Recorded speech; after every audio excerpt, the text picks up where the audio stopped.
Okay, good evening and welcome to the October 18th meeting of the governing body. I'll call this meeting to order. And in the absence of Deputy Mayor, I'm going to introduce the gentleman for our invocation this evening. So if you could all stand for the invocation, and then as you're able, and then remain standing for the Pledge of Allegiance. This evening, we have the Reverend Raymond Toying, who will provide the invocation tonight. Reverend Raymond Toying is a third-generation citizen of Topeka, living his whole life in the community of Oakland, where he currently resides with his wife Liz and sons Owen and Ryan. I know we've had them visit here on a couple occasions. Yeah, it's hard to forget. Cute kids. He serves as the associate and worship pastor at Oakland Church of the Nazarene, his home church of 28 years. He is a graduate of Highland Park High School in Topeka. Raymond works full-time for the Kansas National Guard as an emergency management specialist and has served as a member of the Kansas Army National Guard for 20 years. Thank you for your service, sir. He was commissioned as a chaplain in January 2022 and placed with the 1st of the 161 Field Artillery Battalion in Hutchinson, Kansas.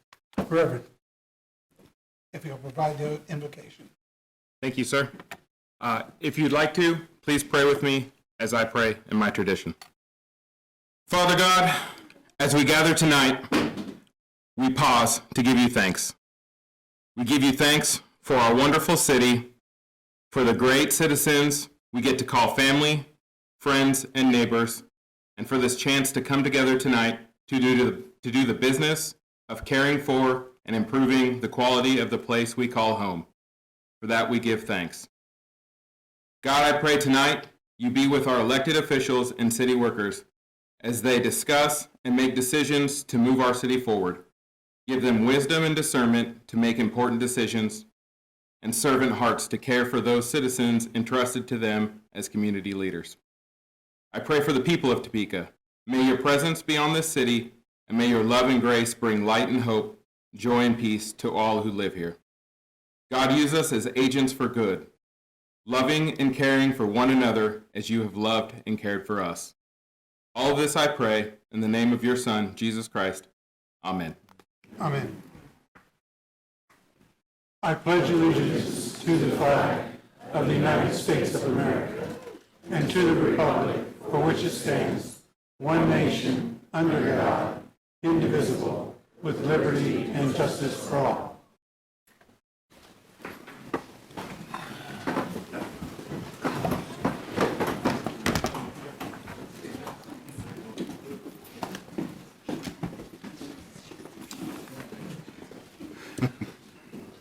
I'll make sure I have everything turned off here. That's what I'm doing. I'm just double checking mine. Okay, we'll proceed with the agenda. If the clerk would call the roll, please. Mayor Padilla, Here. Councilmember Hiller. She's here. She's here. She was here. Valdivia-Aqua. Here. Ortiz. Emerson. Here. Kale. Here. Nager. Here. Dobler. Here. Duncan. And Lesser.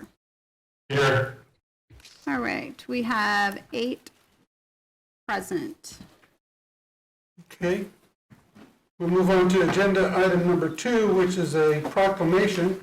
And we have, we're fortunate tonight to entertain the Topeka Stars Special Olympics softball team. If you all stand to be recognized, I know your coaches are with you.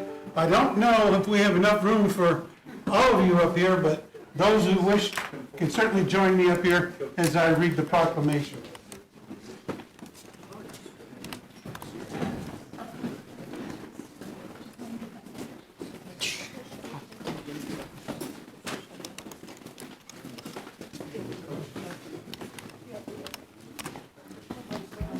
You can come on up this way. Just kind of make a semicircle if you want, wherever you're comfortable. Okay. Let coaches come on up there. Got to come up to be on TV. You're not going to get paid your royalties. Okay? All right. Thank you all for being here this evening. And this is the certificate of recognition for the Topeka Stars Special Olympics softball team. The Topeka Stars Special Olympics team competed in the 2022 Special Olympics USA Games in Orlando, Florida in June of 2022, where they went undefeated in the top division of competition on their way to earn the gold medal. Wow. In September of 2022, the Stars traveled to Lynchburg, Virginia, to compete in the Special Olympics North America Softball Championships.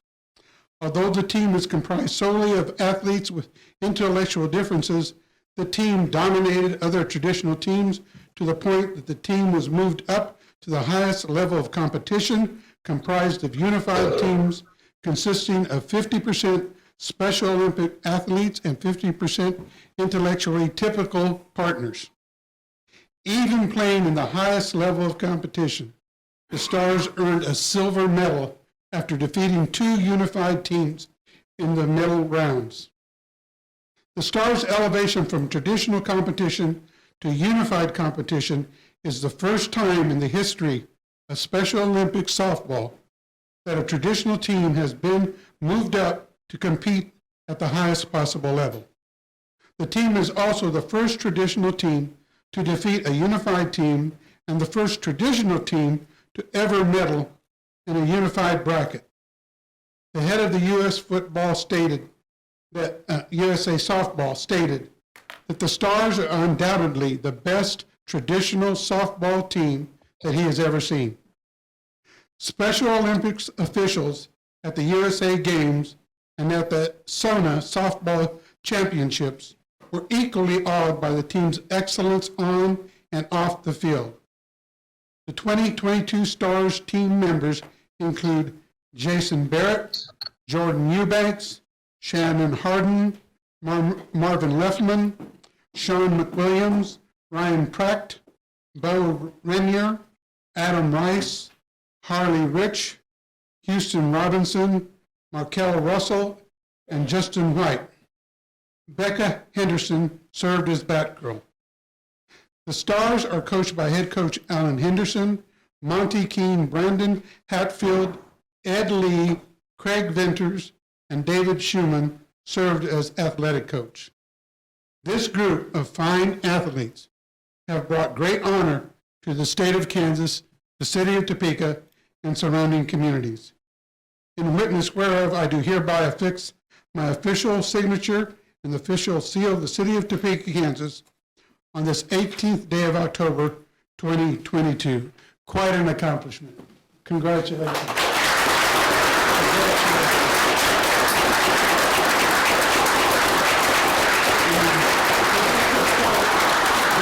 you'd like to say a few words, I welcome you to do so. Yeah, let me get out of the way. I'm going to keep this brief, but 10 years ago, we came up with the idea of putting a team together of intellectually challenged or intellectually different athletes and trying to show the community just how exceptional these individuals are.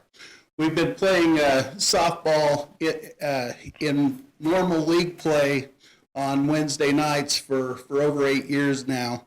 And we do win games every now and again. So even with intellectual differences, with challenges, etc., these gentlemen are truly exceptional both on and off the field.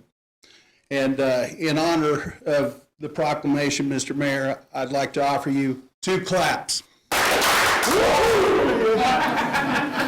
I appreciate it. Thank you very much. And although I don't have some medals, I'd like to offer some city coins in recognition of your accomplishments. Thank you very much. It's truly worthy of recognition and appreciation. Thank you very much. You bet.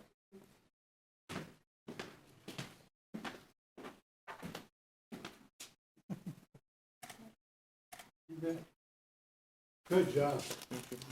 First round, I mean, you guys are making history, right? Hey, Coach, where do you One guys thing play to on win a Wednesday nights? game, it's another thing to make history. Thank you, guys. We played various times. This last year, we played most of our games at Sean.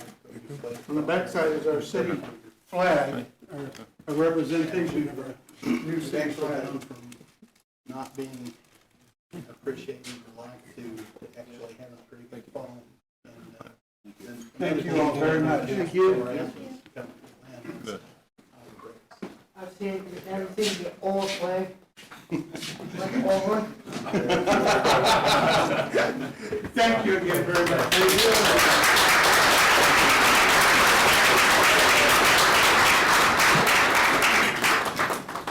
you. Yeah. Coach? These are for the coaches who could not attend.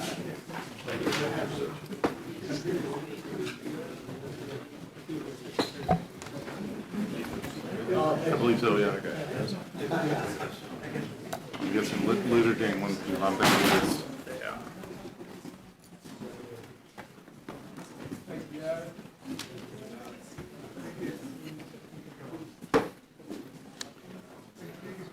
That's the fun part of this job. Really, that's impressive. So it's one thing to win a game, it's another thing to make history in the process. If we could move on now to third item on the agenda, the appointments. A is a board appointment recommending the reappointment of Angel Zimmerman to the Downtown Business Improvement District Advisory Board to fill a term ending October 31, 2024.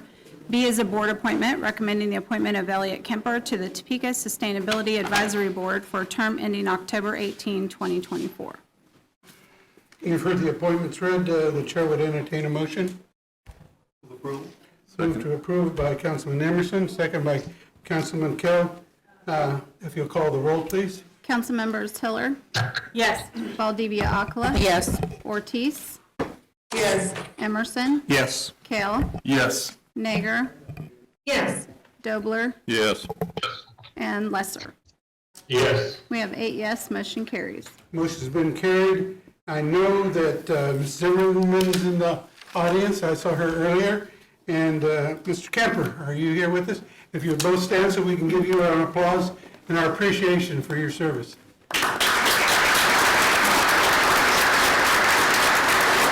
Thank you both.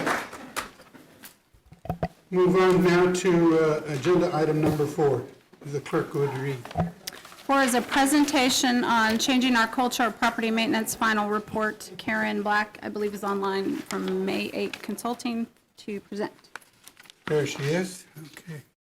Now, Here I am, and I'm going to try to share my slides, so if someone can tell me if I was actually successful, that would be great.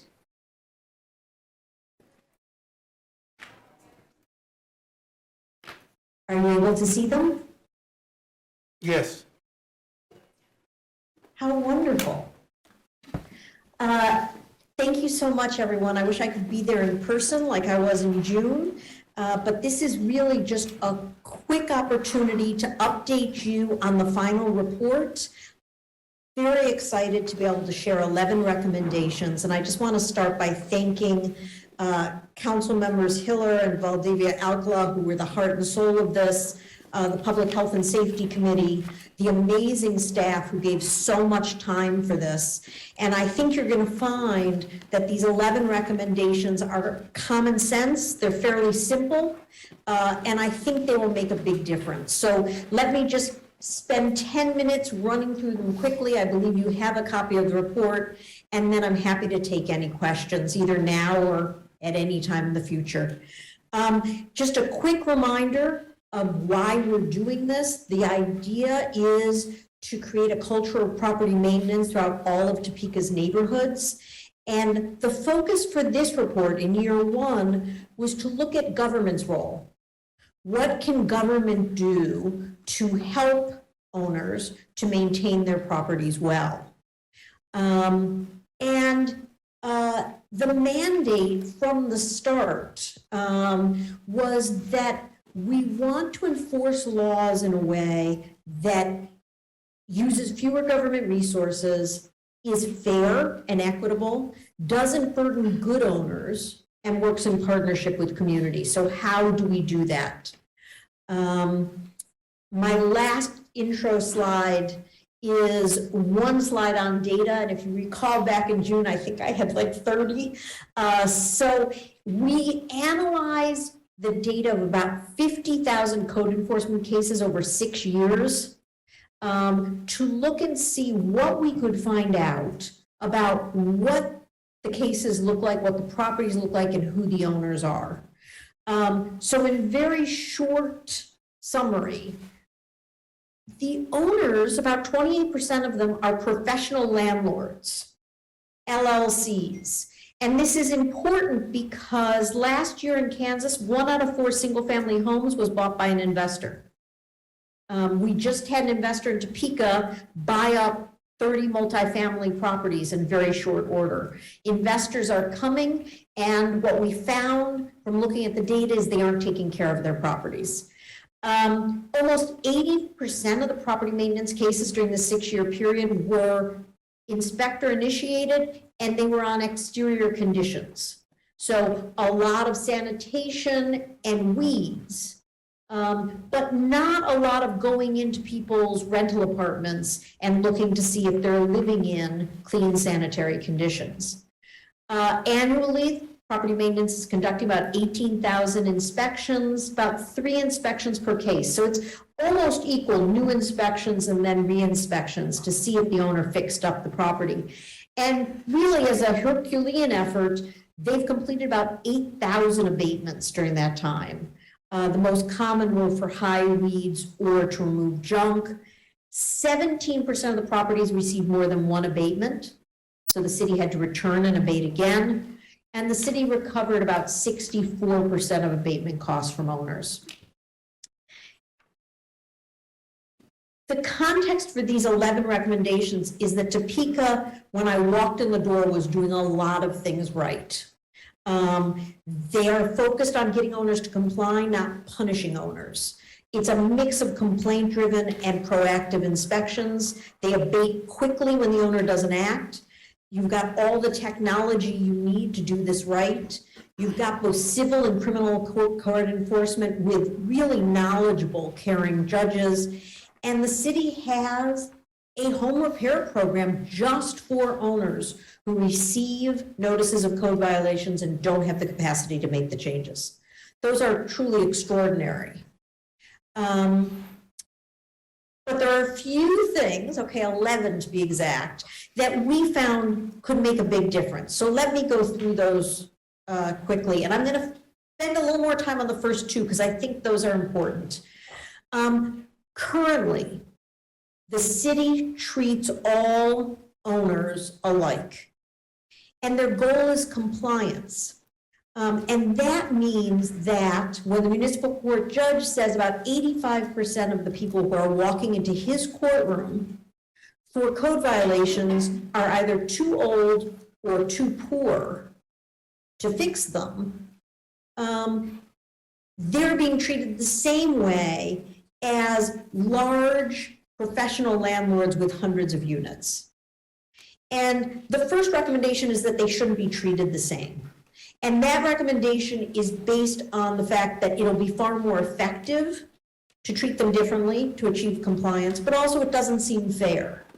So we recommend that owners are given, when they get their notice, information about a financial and medical hardship form that they can opt in, and they can say, because I've been in the hospital, because I don't have the income, I haven't been able to cure the violations.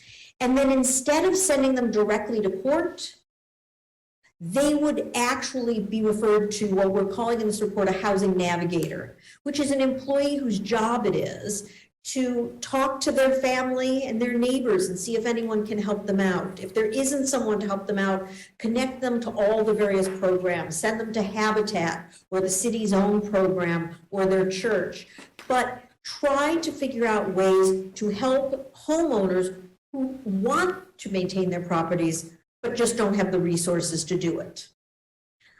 On the other side of this are chronic violators, right? If The city was able to stop 75 owners with the most violations. They could get rid of 15% of their caseload, but like that.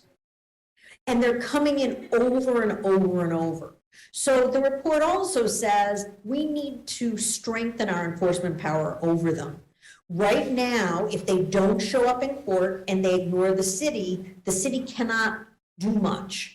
But the law department has already drafted some really powerful legislation that the city could pass that would say the court can require a default judgment. So you don't come to court, that's fine, but you're going to pay because we're going to assume you're guilty. And in other cities that have tried this, it's worked. They've gotten the owner's attention. The court also has injunctive relief powers to say to an owner of properties that have true health and safety violations, we're going to tell your tenants to put rents in escrow. You don't get paid any rent until you fix it up. Now, we aren't talking about small violations. We're talking about tenants living without hot water, without heat. Changing that dynamic, making sure the landlord does not have an income-producing property is incredibly effective. The second is that the city at this point has been in less than 1% of rental units. And yet, of the 50 Topeka leaders we spoke to, all of them unanimously said that some of the conditions in these rental units are just horrid. They are not safe. They have leaking roofs. They have mold growing. They have all sorts of issues. And so the question is, how can we encourage tenants to file violation complaints? Because as we just discussed, 80% of complaints are proactive, what the inspectors see from the outside. Less than 20 are renters who are complaining about conditions, and this is very low compared to other cities. So one thing we can do is amend the retaliatory eviction law and process, because when speaking to tenant advocates and tenants, even landlords, they were pretty unanimous that the problem is that a tenant believes they'll be evicted if they complain.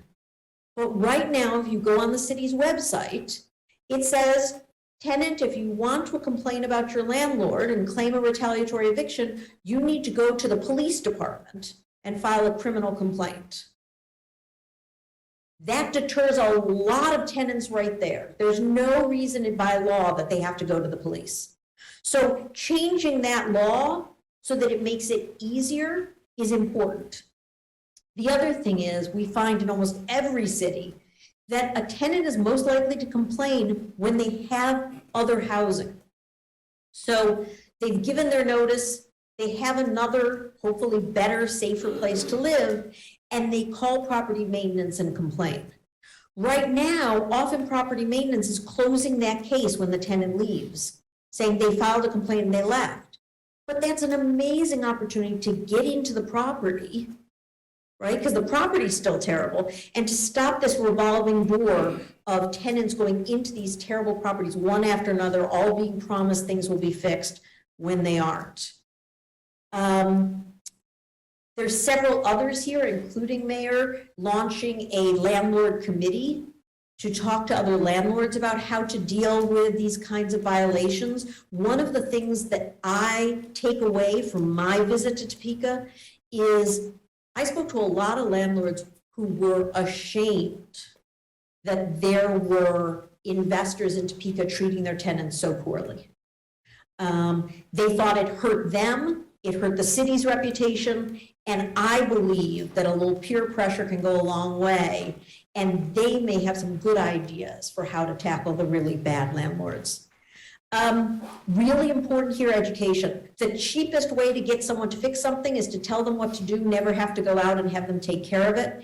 And yet right now Topeka isn't handing out any postcards, brochures, flyers when they stop by, just saying this is what we expect. And hopefully if you do that, it would make a difference. Abatements. The city is phenomenal, right? 8,000 abatements, but there's a few things you could do to be a little more strategic. One is when someone has already had their property abated, to monitor those properties, and if you see issues, get in quickly and be very clear with the owner that they have to fix it right away. So when we were doing our data research, we found one owner with 21 properties who had 105 sanitation abatements in those 6 years. The owner had actually died in 2019 at the age of 94, and all of those properties are still vacant and still need to be abated. So when you start seeing trash roll up, there are a lot of cities who go in very swiftly and very firmly. Pilot owner incentives program, could you just provide a low-cost rental of a roll-off dumpster and let the owner put it in themselves? That's what Newtown, Kansas is doing. What else can you do besides go in with a whole team? Vacant property registration.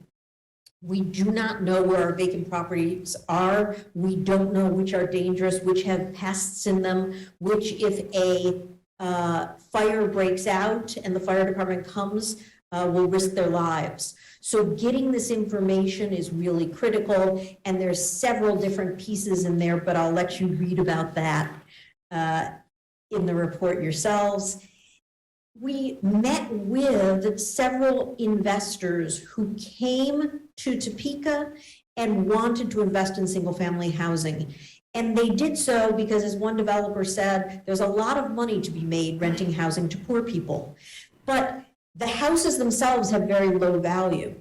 And they complained that their biggest concern is that the law requires them to hire licensed contractors to do electrical work, plumbing work.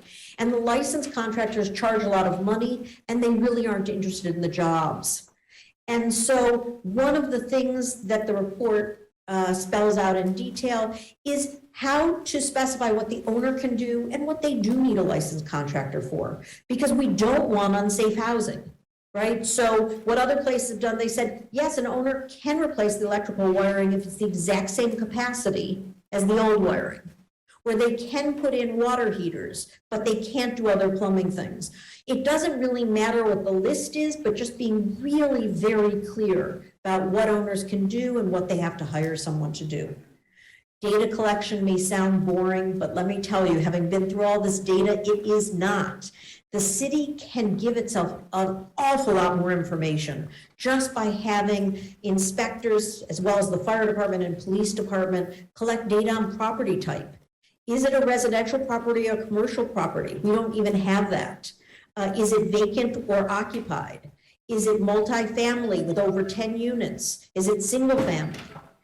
Just putting that information in, which is pretty apparent with an inspection, starts building that information, who the owners are, recording all contacts with the owners. So even if you resolve it quickly with a phone call, we know that there was some relationship there. It's important to keep that information, and sometimes the outcomes data was just not helpful. A case was closed, but that didn't mean that the violation was dealt with. It just meant it was closed. So very simple data pieces that will help. The city right now needs inspectors. Almost every city in the country needs inspectors, right? Construction is paying very, very well right now. We'll see what happens if this inflation continues.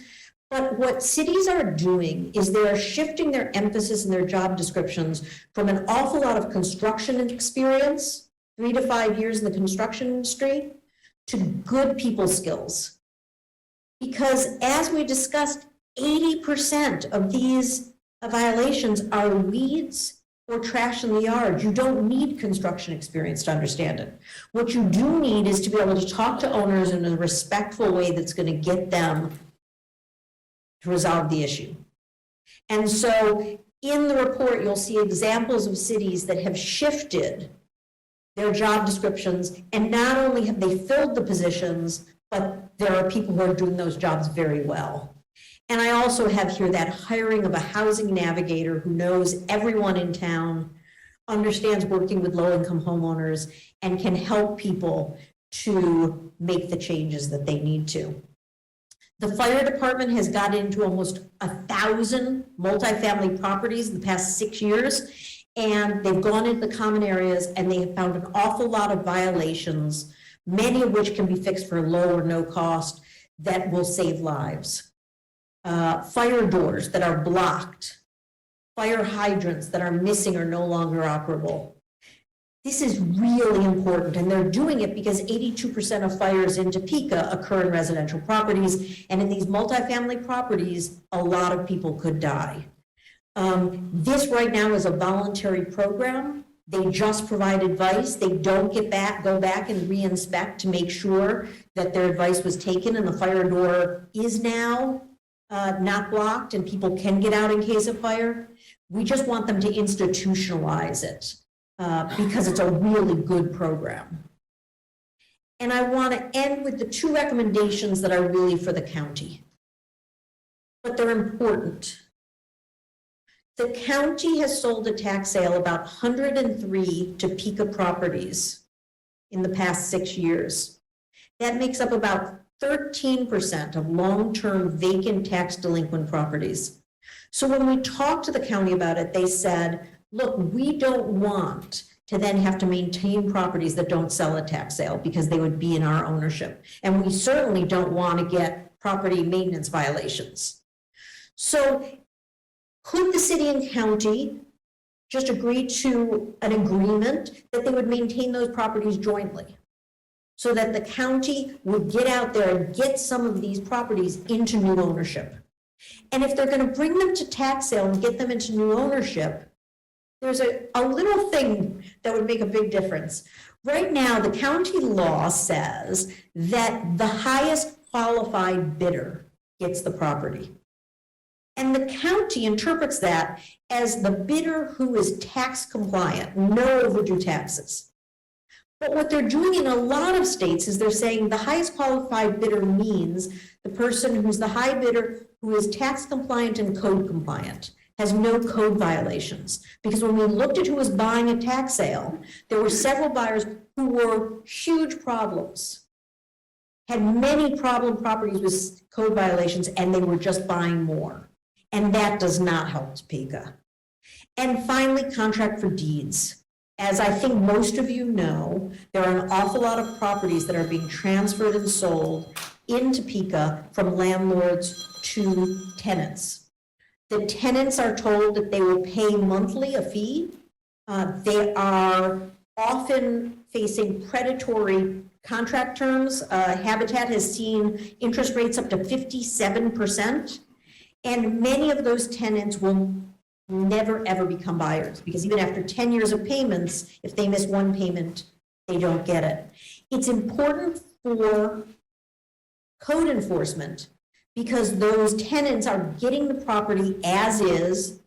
There's huge numbers of code violations, and the owners are claiming that they aren't responsible, the tenant is, for any code violations, but that's not what the law says. So this asks the county to just require owners to record these deeds, just like they do any other mortgage, do in most other states. And that way, code enforcement understands what they're dealing with and who's responsible. That's it. Obviously, there's a lot more information. I think this can make an extraordinary difference, and I'm happy to answer any questions that you may have. Thank you, Ms. Black, for the presentation. Are there any questions?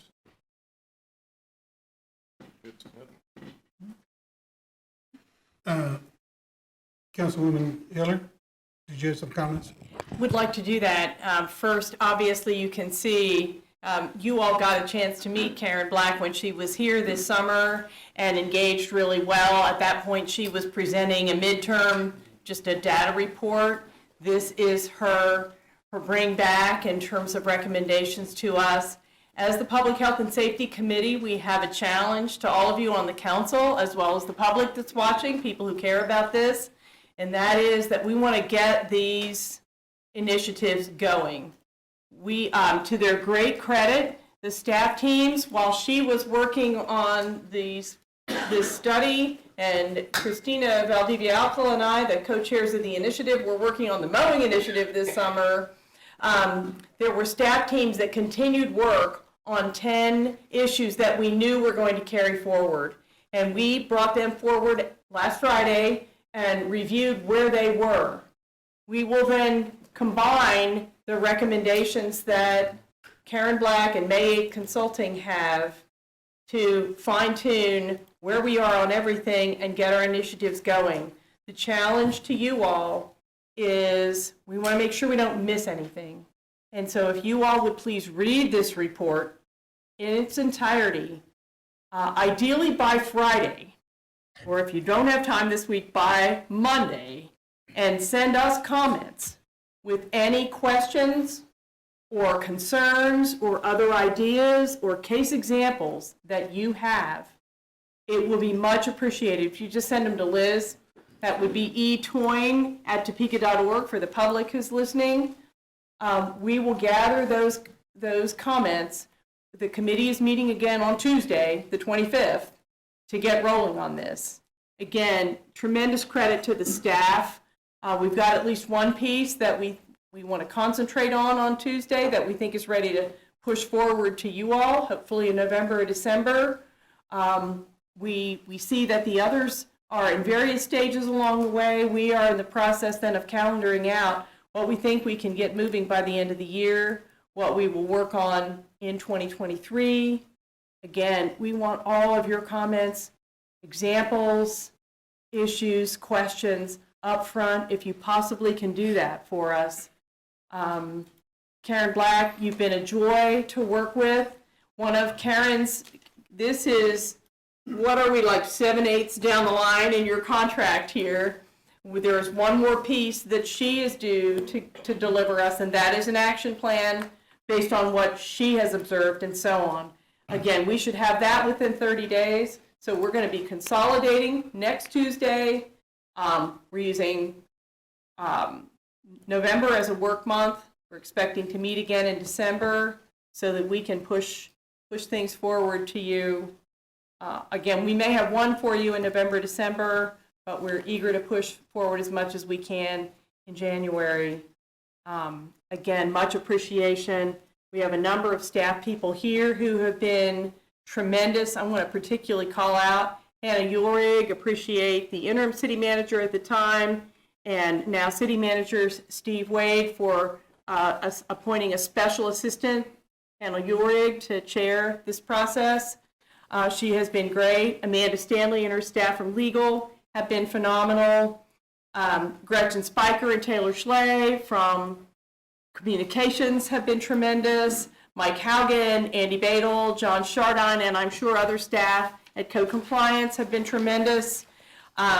Richard Faulkner from planning about the developers that want some progress, want some assistance. Tony Trower from Street, Travis Tenbrink from Forestry, Alan Stahl from Fire, Monique Laudet from Community Engagement, and Liz Toyne from the Council Office. I hope I didn't forget anybody, but what we have seen with this changing our culture of property maintenance is not only what Karen Black has provided for us, what we've seen in interdepartmental cooperation that has not happened before, police, fire, code, forestry, working together, communications, community engagement. It's been fun, truthfully. It's a lot of work, but it's been fun to have the council working with the staff as closely as we have on these big issues.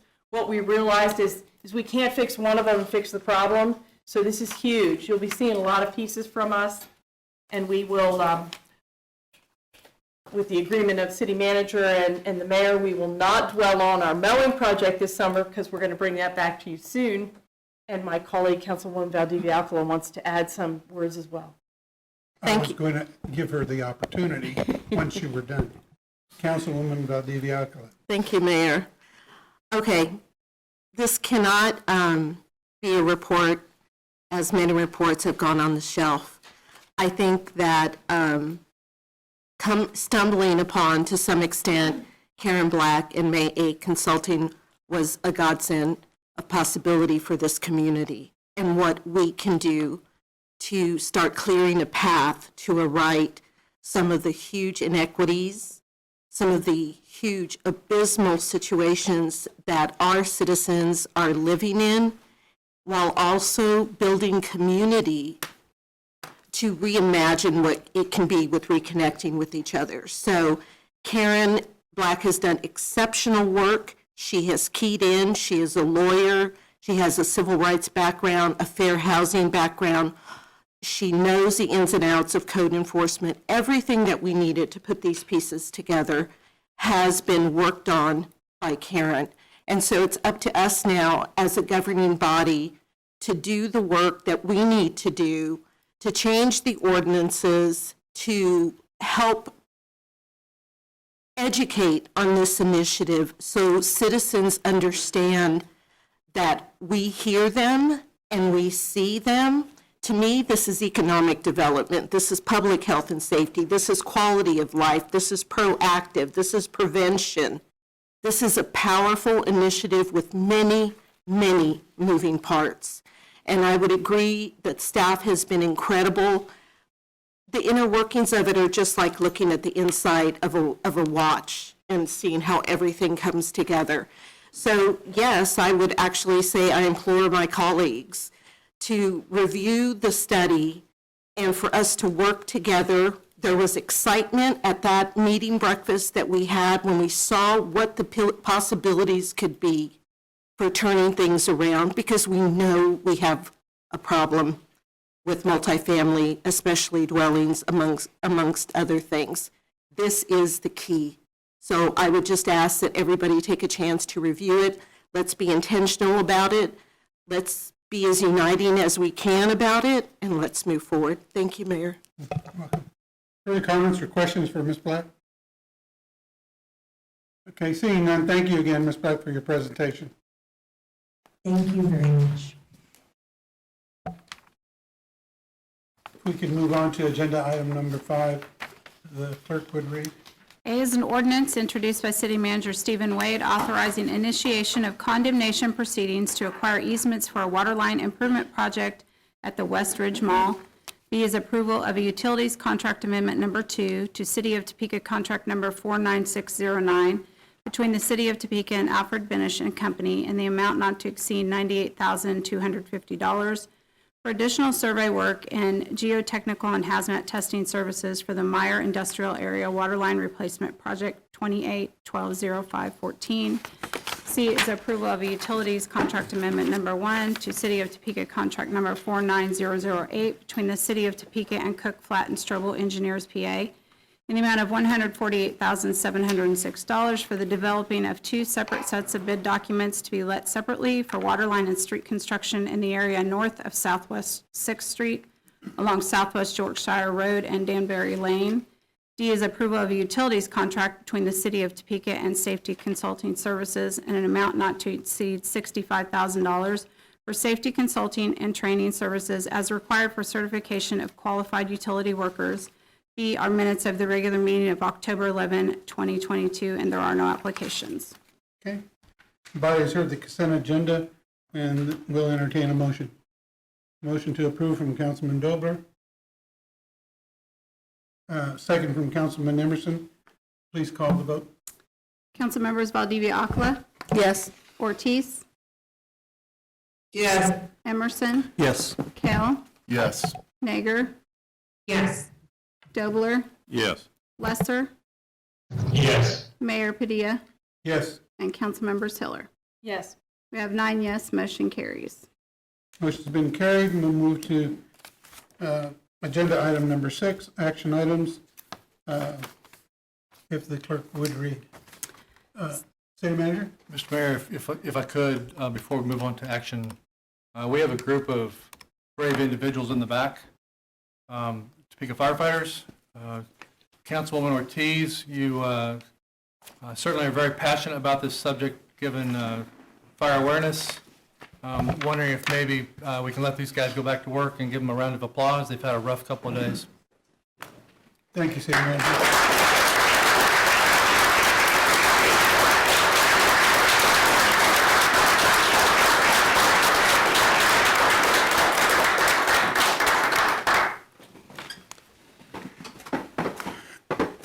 I appreciate that. Thank you. You have been very busy recently, and your service has not gone unnoticed. Councilwoman Ortiz the queen of fire. I'm surprised that she hasn't made a comment, but it's appreciated. And what I am thankful for too is the most recent one, where the fire department and police department, working in concert, were able to suppress the fire, keep people safe, and also find somebody and arrest somebody who is involved with some of the activity. So that combination of public service and code enforcement and all those things that wrap up into that is certainly noticed by the community. We appreciate your 24/7 dedication to the community. Thank you very much. Councilwoman Ortiz, did you have some comments? Well, Mr. Mayor, I didn't want to be rude and interrupt Ms. Black. You know, she had the floor. But our firefighters, they have been busy.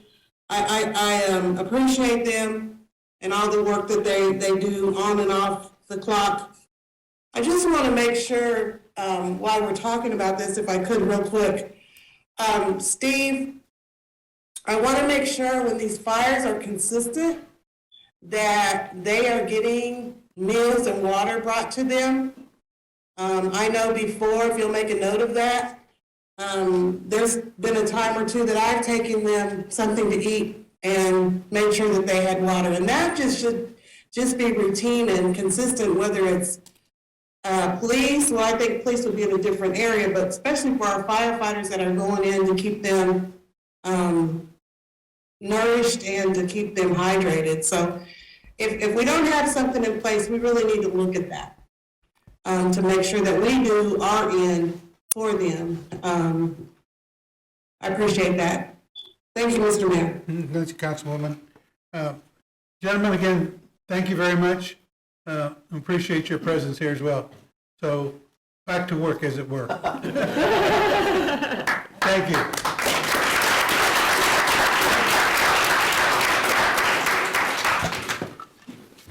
Thank you, City Manager. Thank you, sir. Now, if we will move to agenda item 6, if the clerk would read. A is a resolution introduced by the members of the Public Infrastructure Committee, comprised of council members Tony Emerson, Neil Dobler, and Mike Lesser, authorizing certain life safety upgrades to the Uptowner Garage. City Manager. Mr. Mayor, we've had some new developments on this item. Would like your permission to defer this to the November 15 agenda, at which point in time we'll have a comprehensive presentation for you in regards to the downtown parking. Okay, you've heard the City Manager. Motion from Councilman Dobler, second by Councilman Emerson. If you will call the vote, please. Council members Ortiz? Yes, if it was me. Yes. Yes. Emerson? Yes. Hale? Yes. Nager? Yes. Dobler? Yes. Lesser? Yes. Mayor Padilla? Yes. Council members Hiller? Yes. Valdivia Aquila? Yes. We have 9 yes, motion carries. Okay, motion's been carried. We'll move on to agenda item number 7, non-action items, if the clerk would read.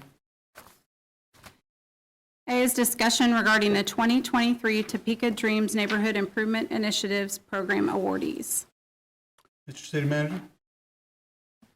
Mr. Mayor, we've got Latoya joining us this evening to discuss the recommendations from the CAC in regards to the Dreams program. Latoya, welcome. Thank you.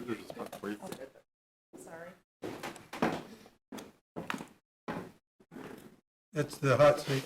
I like it. Okay. Well, good evening, everyone. Today I'm presenting the Citizen Advisory Council funding recommendations for the 2023 Topeka Dreams Neighborhood Improvement Program.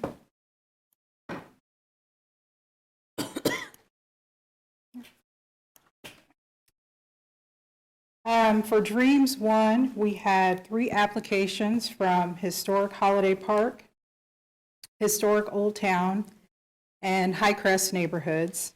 The CAC recommends that Historic Holiday Park receive an investment of up to $55 million in infrastructure dollars, and up to $330,000 in HUD housing rehab dollars. For Dreams 2, the housing rehab program, we had 2 neighborhood applications, Historic Holiday Park and Highcrest. The Citizen Advisory Council recommends that Highcrest receive the total investment of up to $330,000 in HUD housing rehab dollars, since Historic Holiday Park has already been recommended for the Dreams 1 initiative. For Dreams 2 projects, we had 9 project applications.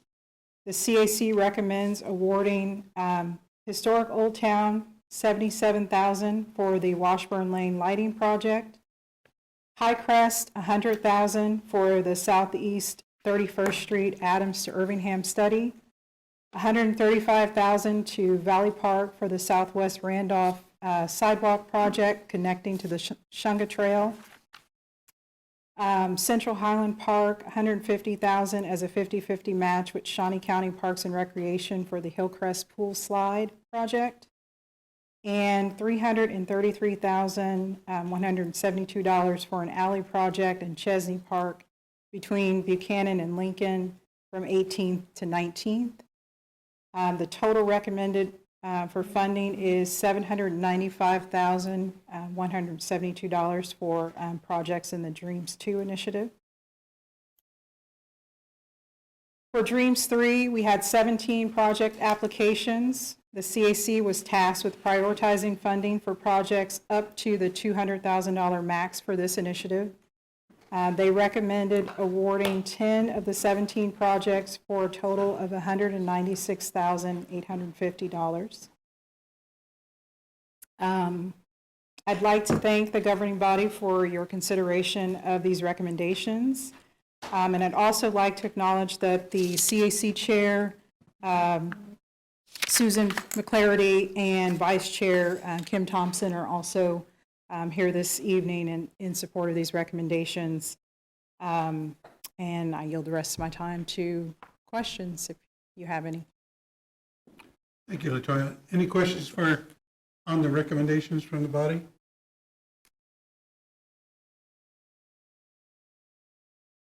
Okay. Councilwoman Hiller. Thank you. I don't have a question, but I just want to congratulate you and appreciate the effort and the time that went into creating all the processes and procedures, and to the CAC for managing through it. Those are not easy processes, but they're worth it. And so thank you for your responsiveness as well as staff. That's all. I think they did a good job. Thank you. All right. Thank you, Thank LaToya, you. very much. Good evening. Thank you, Kim, and Ms. Claire, where is she? Oh, Susan's. there she is, okay. I couldn't see you, Susan, behind that monitor. Thank you very much. We'll move on to public comment. Right now, I don't see anybody signed up. Did somebody sign up at last? Okay. No public comment. We'll move on to announcements. Clerk would read. We have no agenda next week. I like that. Mr. City Manager? Mr. Mayor, I'd like to, 2 items tonight, if I could, please. Please. The first, we've had a couple of media inquiries in regards to a couple of incidents we've had in the community over the last month, and the potential of referring those incidents to the Department of Justice. Our comments to the media, to the governing body, are that in both of the incidents that involved individuals where we had fatalities, they have been referred to the Department of Justice as part of standard practice. So we refer any incident to this effect by standard procedure to the FBI, and the FBI at this point in time has referred both to the DOJ. So just inform the governing body that that's what's happened. Second thing I'd like to bring to everybody's attention is there was a story that came out today suggested that there may be some disagreement between the FOP and the command staff of the police department, specifically in regards to staffing and budgeting. I have had a conversation with the union steward, and he assures me that there is no disagreement between the FOP and the command staff. Certainly, we are all in support universally of trying to fill all open positions for public safety. We are working hard to get that done, and we would never hold a position open with public safety for the purposes of making budget. Thank you, Mr. City Manager. Typically, I would move then to Deputy Mayor Duncan, but we'll move to Councilman Dobler. No comments. No, I went the wrong way, but I'll come back around. I'll come back around. I'll say the same thing when you come back. Yeah, okay. Councilman Lesser. Thank you, Mr. Mayor. Not a whole lot. I appreciate City Manager Wade making the statement about the article that came out.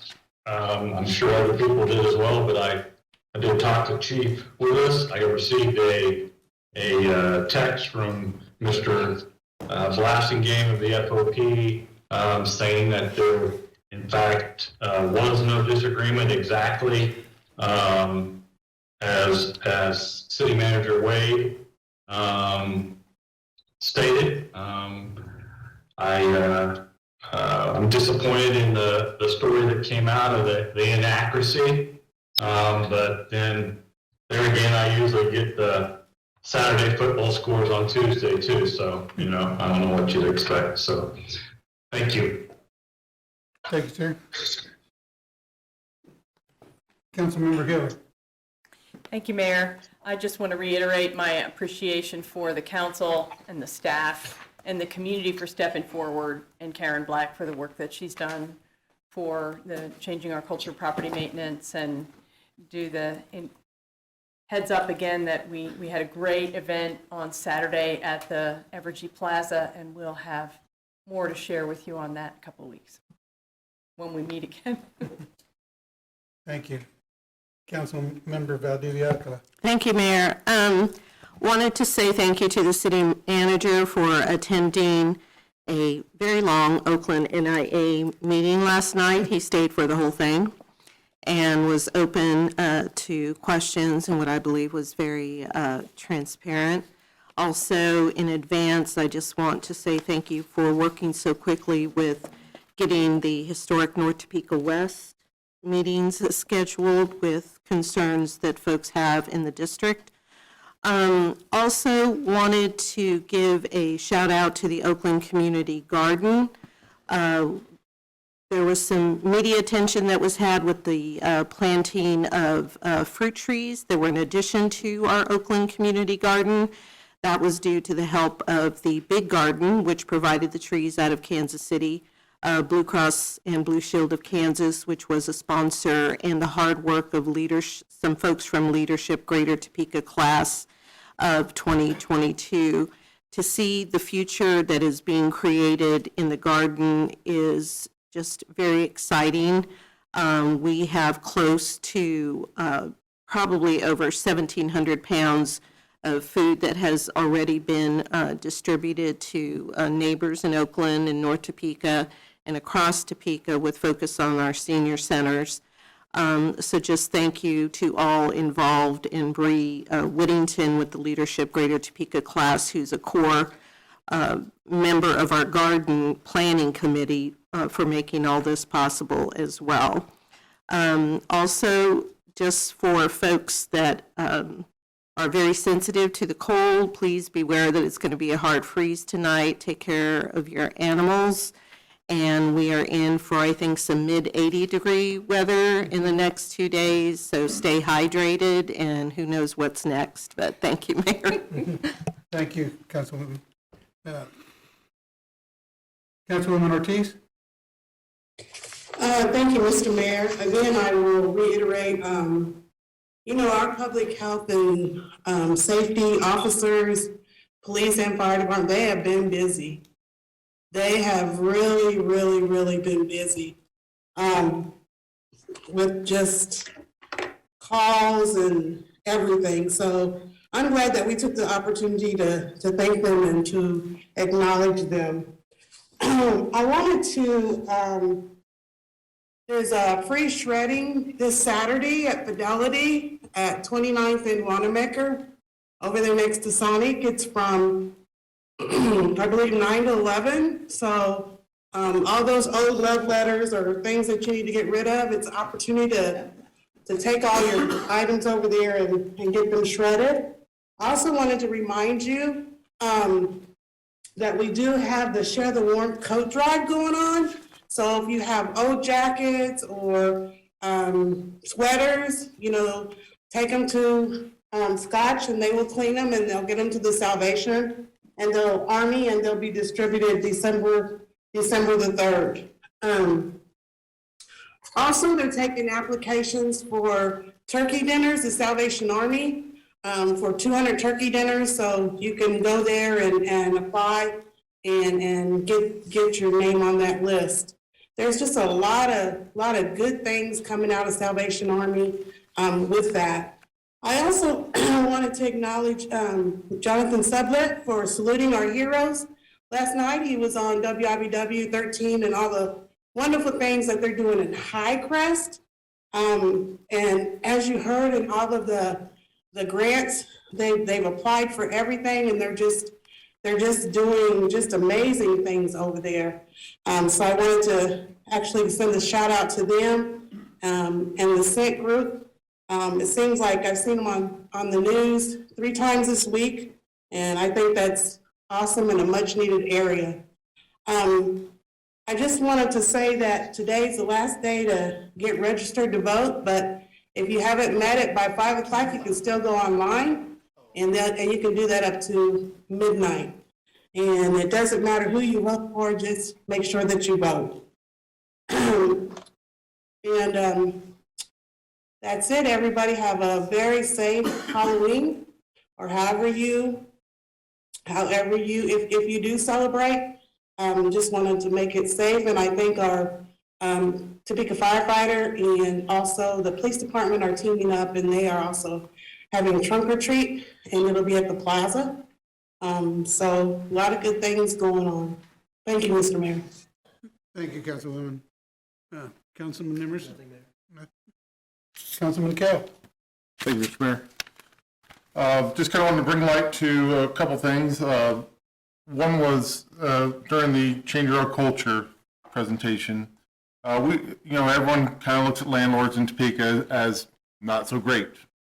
But I know in my neighborhood, I have some great landlords that take care of their properties. They look at it as it is, which is an investment.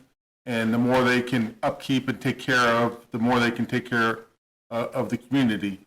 And they do a really great job. I know one, he cleans it, paints it, and changes out carpet between each tenant. So he really takes care of the property, which in turn helps take care of my property and my neighbor's property that own in the neighborhood. So I greatly appreciate when the landlords do take care of their properties, especially the ones that live here in town and are there to take care of what belongs to them. Another thing is, yesterday I was witness to right after a porch piracy. And it's getting that time of year now. We're going to start getting a lot of packages for Christmas and other holidays that are going on. So make sure that you have a plan in place to receive those packages. I just happened to be at a friend's house, stopping by, and I saw people walk away and saw the box sitting on the ground with my friend, and realized that, hey, they just walked by with the stuff that was in the box. The police officer had a great recommendation. If you have some place that can be sent to, such as your work or a friend's house that's going to be home, try to do those things rather than just leave them on your porch for several hours unattended. Another thing is, I want to compliment the police department and the fire department on the incidents that happened in my district.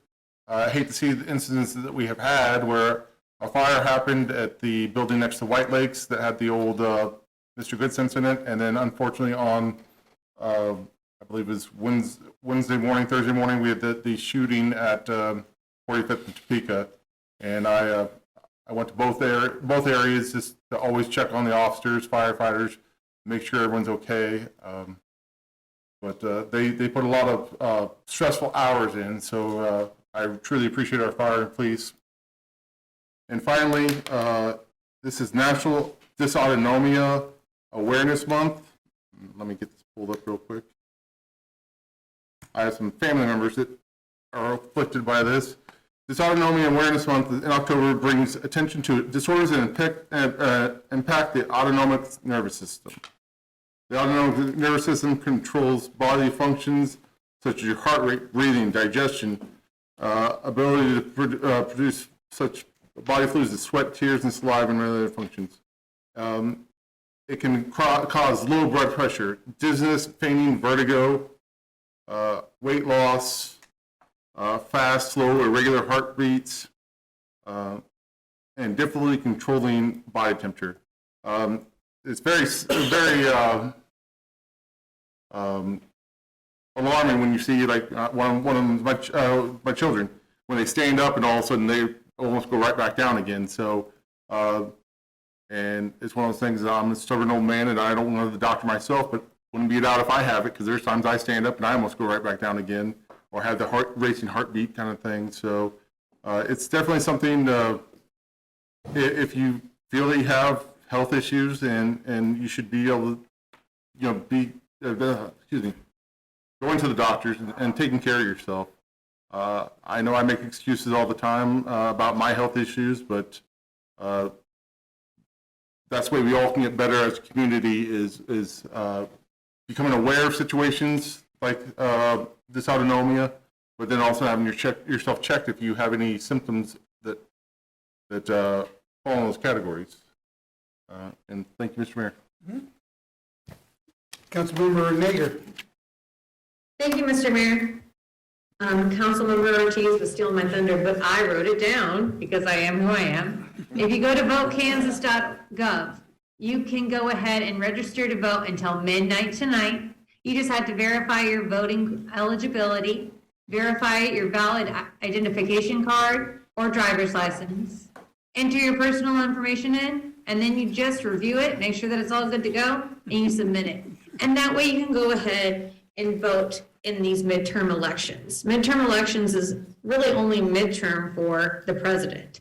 You have and vice president. You really have the opportunity to select local, state, and federal positions. Please do so. Also, be safe in this ever-changing weather, and I do also want to express my gratitude to our fire department and police department for working together, for working with our community, and for keeping us all safe. Thank you. Thank you, Mr. Mayor. Certainly, thank you. If I may, a couple, three things. One, to reiterate the hard work that has been put into this, changing the culture of code enforcement. I want to congratulate and thank Councilwoman Valdivia-Alcala and Councilwoman Hiller and all those staff members who you mentioned. I know that work doesn't get done just by one or two people, so it requires everyone else pitching in. So I want to acknowledge that effort. I do think during the conversation and presentation, I thought of a couple things that came to my mind just in some of the suggestions. So I think that's a good part of when you do some kind of work like this, that it generates thoughts and ideas, whether they come to fruition or not, at least the conversation gets started. So again, reiterate my thanks. Councilwoman Ortiz stole a bit of my thunder, but I just want to add a little bit of detail to the Salvation Army's coat drive right now. There are a number of locations where you can drop these off, and if you can't write them all down as I speak them, certainly you can find them by going to the website for the Salvation Army. They are at 134 Southeast Quincy, 2801 California, 2007 Northwest Topeka Boulevard, 1020 Southwest Wanamaker and 2848 Southwest Wanamaker. I know myself, I've already picked out the selection, got them cleaned and ready to drop them off. People really do appreciate that generosity. And I encourage everyone to really give some consideration to donating to that cause and to remember the Salvation Army when those red kettles show up and the bells start ringing. They need your support then as well. This is, I think, the Week Without Violence, sponsored by the YWCA. They have a number of activities, and Friday is their final activity, a very visual one that we've seen throughout the years, and that's a gathering at the south steps of the Capitol and then a march to their offices. So I would encourage everyone who has the opportunity to participate to do so. You've got to think about some of the things that happened over the past year. And violence comes in many forms. So your show of support for the work that the YWCA would be appreciated with regards to that, trying to show our solidarity and trying to keep violence to a minimum in our community. So I encourage participation. With that, I see that there is a need for an executive session. One, if the city attorney would read, please. The motion would be to recess into executive session not to exceed 15 minutes to discuss employer-employee negotiations related to a union, ASFME, ASME Water, as authorized by KSA 75-4319B3. The following staff are necessary to assist the governing body in its deliberations. City Manager Wade and other staff he deems necessary. Okay, we've heard the need for executive session. Is there a motion? So moved. I have a motion to go into executive session by Councilman Kell. Is there a second? Second from Councilman Emerson. All those in favor say aye. Aye. Aye. Opposed? Sylvia? There you go. Sylvia, good. We will recess for about 10 minutes before we go into session. Thank you. Yeah, that was.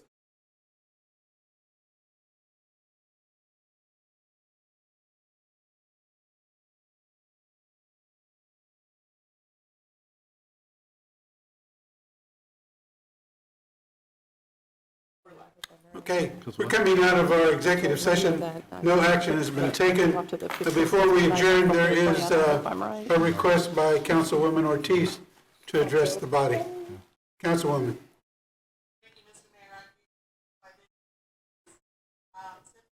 Goes out to Elgin Woody III, informally known as Coach Woody, who passed away on October the 11th. He served the Topeka and Lawrence community as a public servant for decades, including over 30 years as the executive director of the Boys and Girls Club.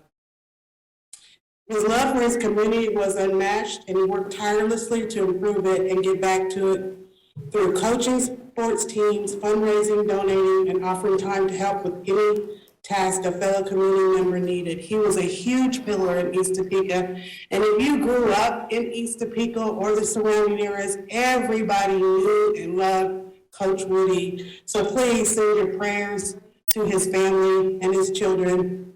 He will truly be missed.